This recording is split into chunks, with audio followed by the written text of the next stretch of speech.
अस्सलाम वालेकुम, मैं हूं पारस जहांसेब।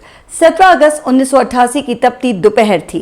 पाकिस्तान के शहर बहावलपुर का आसमान बज़ाहिर साफ, मगर किसी को अंदाजा न था कि अगले चंद मिनट में उस साफ आसमान में एक हैरतनाक मंजर दिखाई देने वाला है, जो पाकिस्तान की तारीख के पुरस्कार तरीन लम्हात में शामिल हो जाएगा।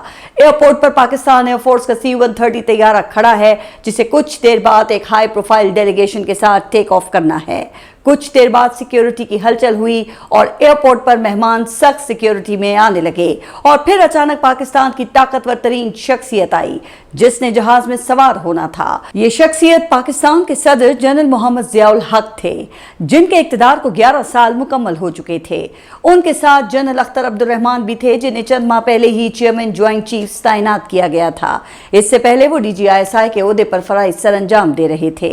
इन दोनों के अलावा DGISPR ब्रिगेडियर सिद्दीक सालिक भी एक वफ्द का हिस्सा थे, जो खुद कई किताबों के मुसन्निफ भी थे। सानेहा मशरकी पाकिस्तान पर उनकी एक किताब विटनेस टू सरेंडर, यानी कि मैंने ढाका डूबते देखा, ने मकबूलियत के पहाड़ तोड़ दिए थे। और फिर दुनिया के ताकतवर तरीन मुल्क की 2 शख्सियत भी आ गईं, जिन्होंने उस जहाज में सफर करना था। इनमें से एक पाकिस्तान में अमेरिका के सफीर आर्नल्ड लुइस रेपल और दूसरे पाकिस्तान में अमेरिकी मिलिट्री एंड एड मिशंस के सरबराह जनरल हर्बर्ट वेस्म थे। ये 30 अफराद का एक इंतहाई हाई प्रोफाइल अफराद का ग्रुप था, जिसको अपनी सिक्योरिटी का मुकम्मल यकीन था। इतने में पाकिस्तान के vice chief of army staff general Mirza Aslam Beg भी पहुंच गए, जिन्होंने जनरल जियाउल हक को रुखसत करना था। कहा जाता है कि जनरल जियाउल हक और जनरल मिर्जा असलम बेग के ताल्लुकात दुरुस्त नहीं थे, और जनरल जियाउल हक कई रोज से जनरल असलम बेग को मुसलसल नजरअंदाज कर रहे थे।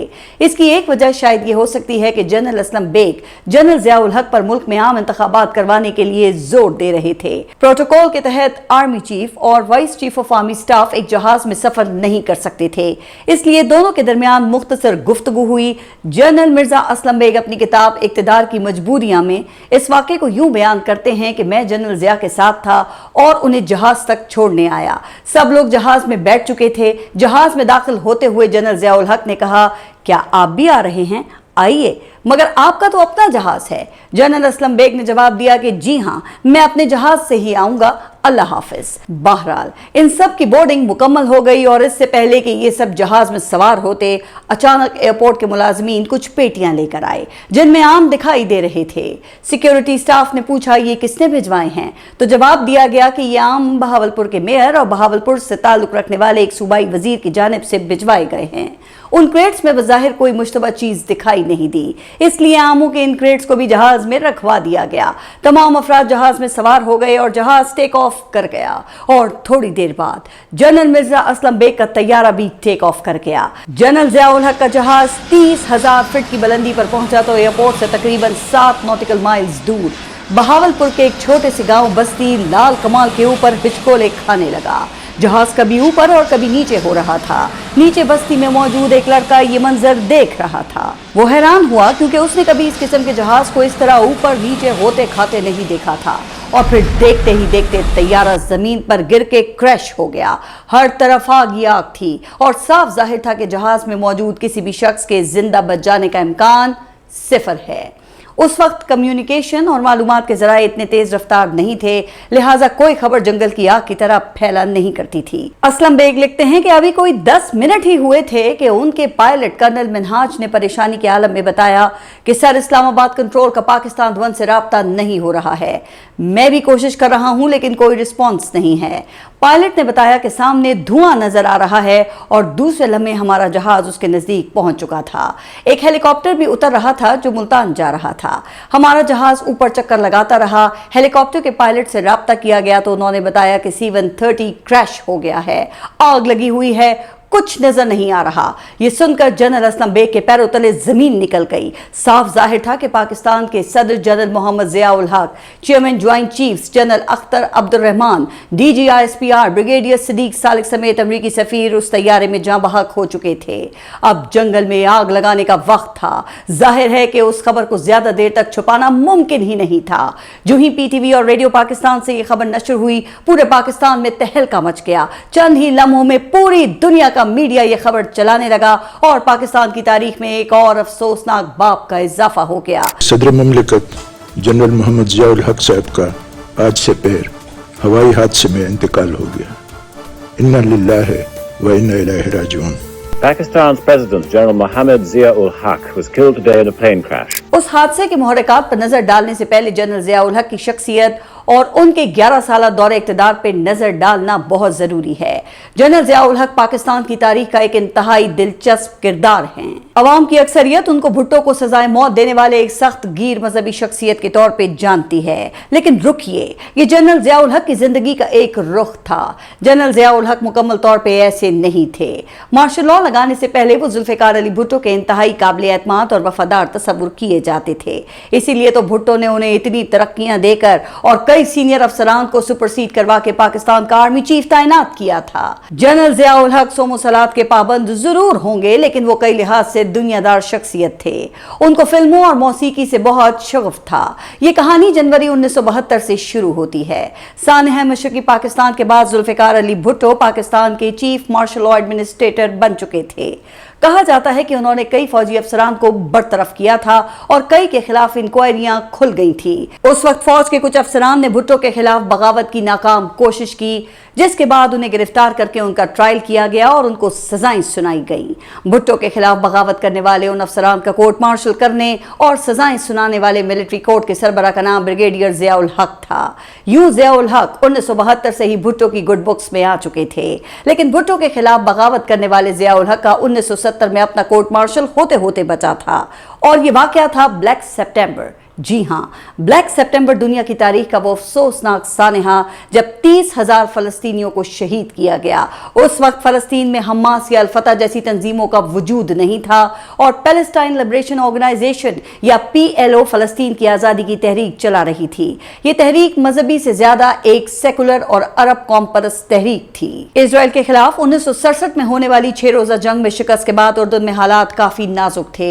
मिस्र और शाम के साथ उर्दन ने उस जंग में भारी नुकसान उठाया था और वो बैतुल मक़दस, यरूशलेम, गजा और मगरबी उर्दन के इलाकों से हाथ धो बैठा था। ऐसे में फलस्तीनी फिदायीन ने उर्दन के साथ वाक़े इलाकों में अपनी मौजूदगी कायम कर ली थी और वक्तन फवक्तन इजरायली कब्जे में लिए गए सरहदी इलाकों में कामयाब हमले किए गए, जिसके नतीजे में उनकी मकबूलियत में इजाफा हुआ, जिसके बायस उन्हें शामी और इराकी हिमायत भी मिलने लगी।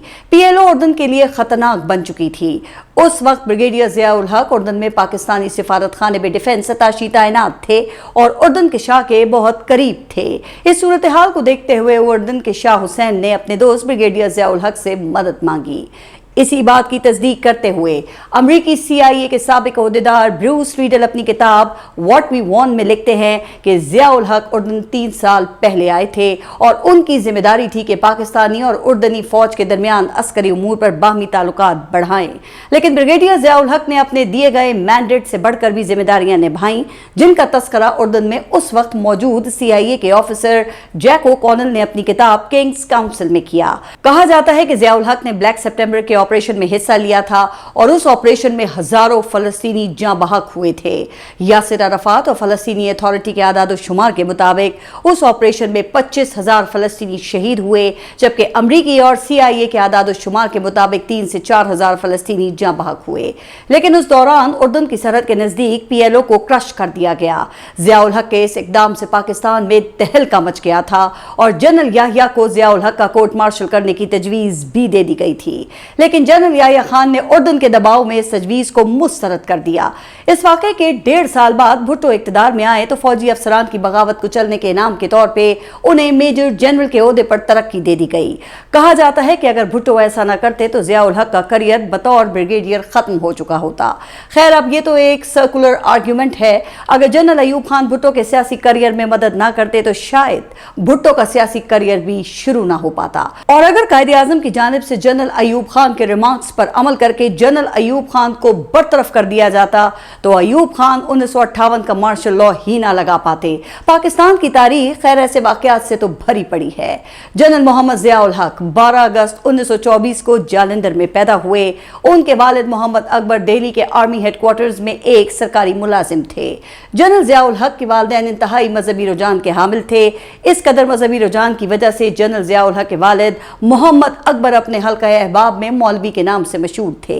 ज़ियाउल हक ने इब्तदाई तालीम हिंदुस्तान के पुरफजा पहाड़ी मकाम शिमला में हासिल की और उन 6 बहन भाइयों को कुरान और मजहबी तालीम भी दी गई। जनरल ज़ियाउल हक ने सेंट स्टीफेंस कॉलेज से तालीम हासिल की, जहां से वो नुमाया कामयाबी के साथ फारिगुल तहसील हुए। इसके बाद ज़ियाउल हक को फौज में जाने का शौक हो गया तो उन्हें उत्तराखंड की देहरादून मिलिट्री एकेडमी में दाखिला मिल गया और मई 1943 में वो फौज में बाकायदा रिक्रूट हो गए। जनरल ज़ियाउल हक ने ब्रिटिश आर्मी में होते हुए कई मकामात पर सर्व किया। उन्होंने वर्ल्ड वॉर 2 में बर्मा के महाज पर नाजी जर्मनी के इत्तेहादी जापान के खिलाफ जंग में हिस्सा लिया। क़याम पाकिस्तान के बाद ज़ियाउल हक का खानदान पाकिस्तान आ गया और ज़ियाउल हक पाकिस्तानी फौज का हिस्सा बन गए। इब्तिदाई दिनों में उन्होंने मुख्तलिफ फौजी यूनिट्स में जिम्मेदारियां संभाली। वक्त के साथ साथ उन्हें मुख्तलिफ तरबियती और इंतजामी जिम्मेदारियां भी सौंपी गई। 62 से 64 के दरमियान उन्होंने अमरीकी रियासत कैंसस के फोर्ट लेवनवर्थ अमरीकी command and general staff college से भी तरबियत हासिल की। वतन वापसी पर वो Quetta command and staff college के डायरेक्टिंग स्टाफ के तौर पर तैनात हो गए। ज़ियाउल हक ने 1965 की जंग में भी पाकिस्तान इन्फेंट्री के एक दस्ते की कमान की। जनरल टिक्का खान समेत ज़ियाउल हक के साथ काम करने वाले कई अफसरान उनसे मुतालिक अच्छी राय नहीं रखा करते थे और उन्हें अनइम्प्रेसिव शख्सियत कहा करते थे, जो खुशामद और गुफ्तगू के फन के माहिर थे। और फिर उर्दन के शाह से भुट्टो का एतमाद जीतने तक की कहानी तो मैं आपको पहले ही बता चुकी हूँ। कहा जाता है कि जनरल ज़ियाउल हक मेजर जनरल और लेफ्टिनेंट जनरल बन जाने के बाद भुट्टो के बहुत करीब थे और अक्सर उनके घर की सिक्योरिटी की निगरानी भी खुद ही सरंजाम दिया करते थे। जुल्फ़िकार अली भुट्टो एक इंतहाई ज़हीन और जहांदीदा शख्सियत थे, लेकिन वो एक बात भूल गए थे कि इक़्तिदार सिर्फ अल्लाह के हाथ में है। अगर अल्लाह ने आपसे इक़्तिदार छीनने का फैसला कर लिया है तो कोई उसे बचा नहीं सकता। लेकिन क्या करें, पाकिस्तान में फौज का इदारा इतना ताकतवर है कि हर सिविल हुक्मरान का एक ही ख्वाब होता है कि किसी तरह अपनी मर्जी का आर्मी चीफ तैनात कर दे जो उसके इक़्तिदार की हिफाजत करे और उसे मुद्दत मुकम्मल करने दे। लेकिन आखिरी नतीजा ये होता है कि उसी आर्मी चीफ ने खुद इक़्तिदार संभाल कर उस मुंतखब वज़ीर आज़म को जेल में डाला। लेकिन फिर भी सिविल हुक्मरानों में मर्जी का आर्मी चीफ तैनात करने का भूत खत्म नहीं हुआ। मार्च 1976 में उस वक्त के army chief general tikka Khan की रिटायरमेंट का वक्त करीब आया तो उन्होंने जुल्फ़िकार अली भुट्टो को 6 सीनियर तरीन अफसरान के नामों की लिस्ट भिजवाई। लेकिन जुल्फ़िकार अली भुट्टो ने जनरल ज़ियाउल हक का इंतखाब किया, जिससे ये तमाम फौजी अफसरान हैरान रह गए। बाज़ ज़राए के मुताबिक ज़ियाउल हक को आर्मी चीफ बनाने में उर्दन के शाह की सिफारिश भी शामिल थी, लेकिन दोनों को ही मालूम नहीं था कि ज़ियाउल हक पाकिस्तान ही नहीं दुनिया की तारीख बदलने जा रहे हैं। भुट्टो ने ज़ियाउल हक को lieutenant general Aftab Ahmed Khan, lieutenant general Akbar Khan, lieutenant general Azmat Bakhshwan, lieutenant general Agha Ibrahim Akram, lieutenant general Ghulam Jilani और लेफ्टिनेंट जनरल अब्दुल माजिद मलिक को सुपरसीड करके ज़ियाउल हक को आर्मी चीफ तैनात कर दिया। कहा जाता है कि आर्मी चीफ बनने के बाद भी जनरल ज़ियाउल हक भुट्टो के आगे पीछे फिरा करते थे और भुट्टो की गाड़ी का दरवाजा भी खुद ही खोला करते थे।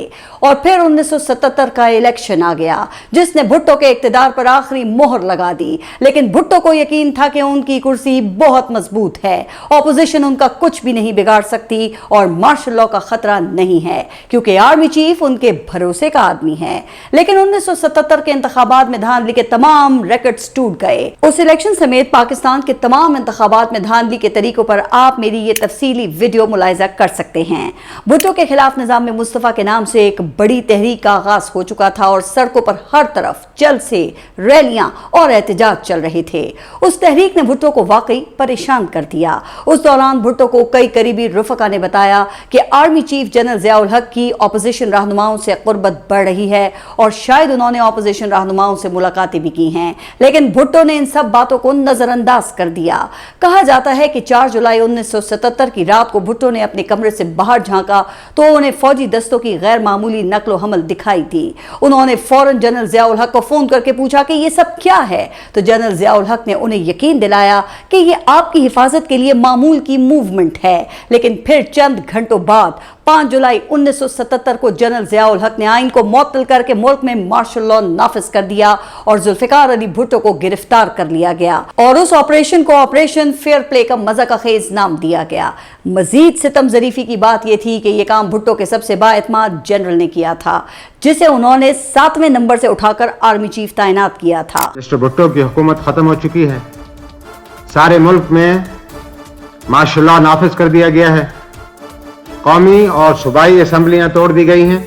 दिली तौर पर समझता हूँ कि इस मुल्क की बका, जमहूरियत اور صرف جمہوریت میں ہے۔ میرا صرف واحد مقصد آزادانہ منصفانہ انتخابات کروانا ہے، جو اس سال انشاءاللہ اکتوبر میں منعقد ہوں گے۔ انتخابات مکمل ہوتے ہی میں اقتدار عوام کے منتخب نمائندوں کو سونپ دوں گا۔ جنرل ضیاء الحق نے ملک میں 90 دن کے اندر الیکشن کروانے کا اعلان کیا اور الیکشن کے بجائے ایک ریفرنڈم کروا کر خود تمام اختیارات کے ساتھ صدر بن گئے۔ بھٹو کی گرفتاری سے اس وقت اسلامی دنیا میں ایک طوفان بپا ہو چکا تھا۔ بھٹو اسلامی دنیا میں مقبول تھے اور انہوں نے پاکستان کے ایٹمی پروگرام کو اسلامی بوم کا نام دیا تھا۔ فروری 1974 کو لاہور میں ہونے والی تاریخی اسلامی کانفرنس کا تو آپ سب نے سن ہی رکھا ہوگا، جس میں سعودی عرب کے شاہ فیصل، ایران کے رضا شاہ پہلوی، مصر کے انور سادات اور لیبیا کے کرنل معمر قذافی سمیت پوری دنیا کے مسلم حکمرانوں نے ایک ساتھ لاہور کی بادشاہی مسجد میں نماز ادا کی تھی۔ کہا جاتا ہے کہ سعودی عرب، مصر اور لیبیا نے جنرل ضیاء سے بھٹو کو رہا کر کے انہیں اپنے ملک میں پناہ دینے کی آفرز تھیں۔ اگرچہ بھٹو کو چند ہفتے بعد رہا کر دیا گیا، لیکن کہا یہ جاتا ہے کہ اس کے بعد بھٹو نے اس قسم کی سخت تقاریر کی جس سے ضیاء الحق کو اندیشہ ہوا کہ اگر بھٹو کو یوں ہی چھوڑ دیا گیا تو وہ ضیاء الحق کی حکومت کا دھڑم تختہ کر دیں گے اور پھر ضیاء الحق کو کوئی نہیں بچا سکے گا۔ اس وقت صورتحال ایسی تھی کہ قبر ایک تھی اور پہلوان دو تھے، اور ان دونوں پہلوانوں میں سے ایک کا اس قبر میں جانا یقینی تھا۔ لہٰذا بھٹو کو دوبارہ گرفتار کر لیا گیا اور ان کے ٹرائل کے لیے احمد رضا قصوری کے والد نواب محمد احمد خان قصوری کے قتل کا سہارا لیا گیا، جنہیں 1974 میں قتل کیا گیا تھا، اور نواب احمد رضا قصوری کا الزام تھا کہ ان کے والد کو FSF کے اہلکاروں نے ذوالفقار علی بھٹو کے حکم پہ قتل کیا ہے۔ یہ مقدمہ چلا اور لاہور ہائی کورٹ نے بھٹو کو سزائے موت سنا دی، جسے بعد میں سپریم کورٹ نے بھی برقرار رکھا۔ یہ پورا ٹرائل ایک سیاہ ترین ٹرائل تھا۔ ان تمام ججز پر بھٹو کو پھانسی دینے کے لیے جنرل ضیاء الحق کا شدید دباؤ تھا۔ 4 اپریل 1979 کو بھٹو کو پھانسی دے دی گئی اور ان کا سورج ہمیشہ کے لیے غروب ہو گیا، لیکن ضیاء الحق کا سورج تو ابھی طلوع ہوا تھا، اور جب سورج سوا نیزے پر ہو تو اس وقت کون سوچتا ہے کہ یہ سورج کبھی غروب بھی ہوگا۔ اور پھر قسمت نے بھی ضیاء الحق کا ساتھ دیا اور روس نے افغانستان پر حملہ کر دیا۔ وہ سرد جنگ کا دور تھا اور امریکہ اور روس 2 سپر پاورز تھے۔ یہ دونوں ایک دوسرے کے خلاف ہر حد تک جانے کے لیے تیار تھے، لیکن اس دوران جنرل ضیاء الحق نے پاکستان میں ایک مطلق العنان حکمران کا روپ دھار لیا تھا۔ جنرل ضیاء الحق کی حکومت کے خلاف کسی قسم کی کوئی بات کرنے پر پابندی تھی۔ سیاسی کارکنان اور صحافیوں کو سر عام کوڑے مارنے کا رواج عام تھا۔ PTV اور اخبارات پر سخت پابندیاں تھیں، خبریں تو دور کی بات، انٹرٹینمنٹ کے کئی پروگرامز بھی سینسر کر دیے جاتے تھے۔ اگرچہ پاکستان اسلام کے نام پر بنا اور یہاں اسلامی نظام کے قیام کا فیصلہ قرارداد مقاصد کی صورت میں 1949 میں کیا جا چکا تھا، لیکن جنرل ضیاء الحق نے مذہبی طبقے کو خوش کرنے کے لیے پاکستان کی اسلامائزیشن شروع کر دی۔ ان کی ہر تقریر میں مذہب کا ذکر ہوتا تھا اور وہ اکثر اسلام اور قرآن کے ریفرنسز دیا کرتے تھے۔ ان کے دور میں کئی اسلامی قوانین منظور اور کئی آرڈیننس جاری کیے گئے۔ جنرل ضیاء الحق کے ریفرنڈم میں بھی یہی سوال پوچھا گیا کہ کیا آپ پاکستان میں اسلام کے نفاذ اور نظریہ پاکستان کی حفاظت کے لیے اٹھائے گئے اقدامات کے لیے جنرل ضیاء الحق کی حمایت کرتے ہیں؟ اس مہینے کی 19 تاریخ کو ملک میں ریفرینڈم کرایا جائے گا، جس میں صرف یہ سوال پوچھا جائے گا کہ کیا آپ صدر پاکستان جنرل محمد ضیاء الحق کے اس عمل کی تائید کرتے ہیں جو انہوں نے پاکستان کے قوانین کو قرآن حکیم اور سنت رسول صلی اللہ علیہ وآلہ وسلم کے مطابق اسلامی احکامات سے ہم آہنگ کرنی اور نظریہ پاکستان کے تحفظ کے لیے شروع کیا ہے؟ کیا آپ حمایت کرتے ہیں؟ 1985 میں جنرل ضیاء الحق نے پاکستان میں غیر جماعتی بنیادوں پر عام انتخابات کا اعلان کر دیا، یعنی امیدوار صرف آزاد حیثیت میں الیکشن لڑ سکتے تھے، انہیں کسی سیاسی جماعت کا پلیٹ فارم استعمال کرنے کی اجازت نہیں تھی۔ یہی وہ وقت تھا جب میاں محمد نواز شریف کا پاکستان کے سیاسی منظرنامے پر ظہور ہوا۔ جنرل جیلانی اور جنرل ضیاء الحق انہیں اپنا بیٹا سمجھا کرتے تھے اور میاں محمد نواز شریف بھی انہیں اپنا روحانی والد ہی مانتے تھے۔ شریف خاندان سے متعلق تمام تفصیل آپ میری اس ڈاکیومنٹری دی شریف امپائر میں دیکھ سکتے ہیں۔ 24 دسمبر 1979 کو سوویت یونین نے افغانستان پر قبضہ کر لیا تو امریکہ کو اس میں ایک موقع نظر آیا۔ امریکہ کو معلوم تھا کہ اگر روس کو یہاں پھنسا کر رکھا جائے تو سوویت یونین کی معیشت اس قابل نہیں کہ وہ طویل عرصے ان کو برداشت کر سکے۔ ایران میں اس وقت اسلامی انقلاب آ چکا تھا اور آیت اللہ خمینی کی حکومت شدید اینٹی امریکہ تھی، لہٰذا امریکہ کا نظر انتخاب पाकिस्तान ठहरा। उस वक्त अमेरिका में रोनाल्ड रेगन सदर बन चुके थे। उन्होंने ज़ियाउल हक को सोवियत यूनियन के खिलाफ अमेरिका का इत्तेहादी बनने की ऑफर की और $3.2 अरब का पैकेज भी देने की पेशकश की, जिसे ज़ियाउल हक ने खुशी खुशी कबूल कर लिया।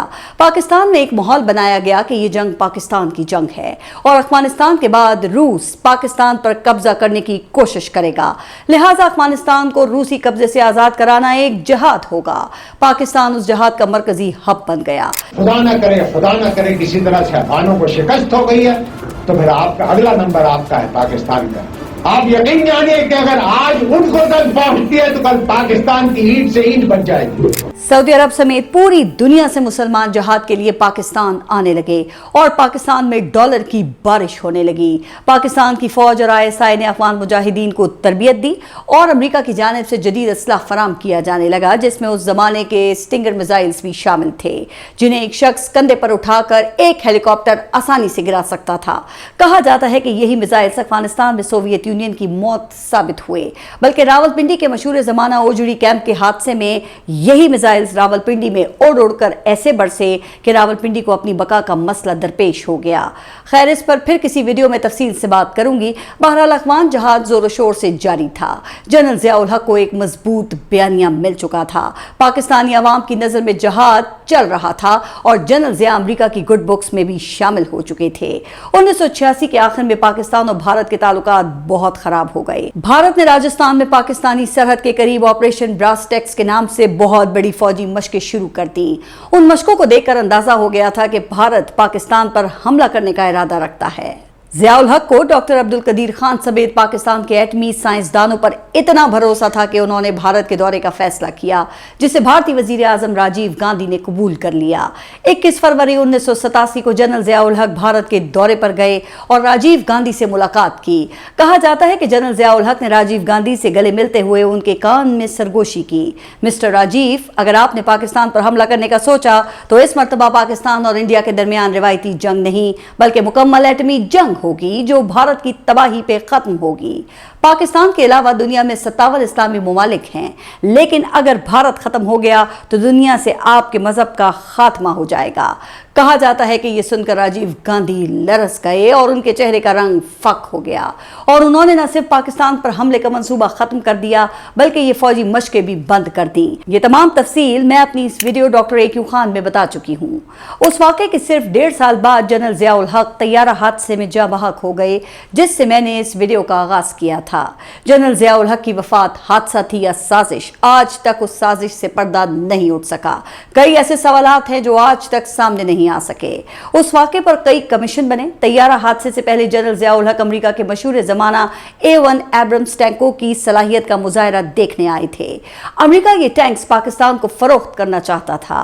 कहा जाता है कि जनरल ज़ियाउल हक उन दिनों फजाई सफर को अवॉइड कर रहे थे और उस तकरीब में शिरकत के लिए ज्यादा इंटरेस्टेड नहीं थे, मगर उनसे इस तकरीब में जाने के लिए बहुत इसरार किया गया। कहा जाता है कि उस तकरीब में शिरकत के लिए जनरल महमूद अली दुर्रानी ने उन्हें 1 दर्जन टेलीफोन कॉल्स की थी, जो उस वक्त 1st आर्मर्ड डिवीजन मुल्तान के कमांडेंट तैनात थे।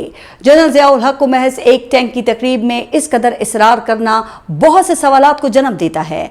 कहा जाता है कि उस हादसे की तहकीकात से ISI और MI को अलग रखा गया। अमरीकी कानून के मुताबिक किसी दूसरे मुल्क में अमरीकी शहरी की हलाकत की तहकीकात पे FBI का शामिल होना लाजमी है, लेकिन उस हादसे में अमरीकी सफीर और एक फौजी ऑफिसर की हलाकत की तहकीकात के लिए FBI की टीम तवील अरसे बाद पाकिस्तान भिजवाई गई। तहकीकात के दौरान जहाज में इंजन की खराबी या किसी और तकनीकी खराबी का सबूत भी नहीं मिला और पायलट की तरफ से कोई डिस्ट्रेस कॉल भी नहीं दी गई थी। तहकीकात में जहाज के कार्गो हिस्से में एक सुराख मिला जहां फास्फोरस, क्लोरीन और एंटीमनी जैसे धमाका खेज मवाद के असरात मिले और यही मवाद जहाज में रखे गए आमों पर भी पाए गए थे।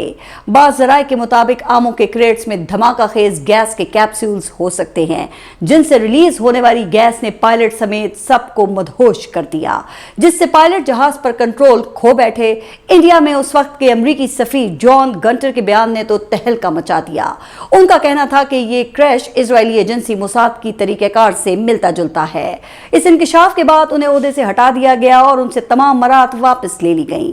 اس حادثے کی تحقیقات بے نظیر بھٹو اور میاں محمد نواز شریف کے دور میں بھی ہوئی، لیکن رپورٹ وہ نہ آ سکی اور آج تک یہ راز ہی ہے۔ آپ کے خیال میں یہ حادثہ تھا یا کوئی سازش؟ اگر سازش تھی تو جنرل ضیاء الحق کو کس نے قتل کروایا اور اس واقعے کی رپورٹ منظر عام پر آخر کیوں نہیں لائی گئی؟ کامنٹس میں اپنی رائے کا اظہار کیجیے گا۔ اللہ حافظ۔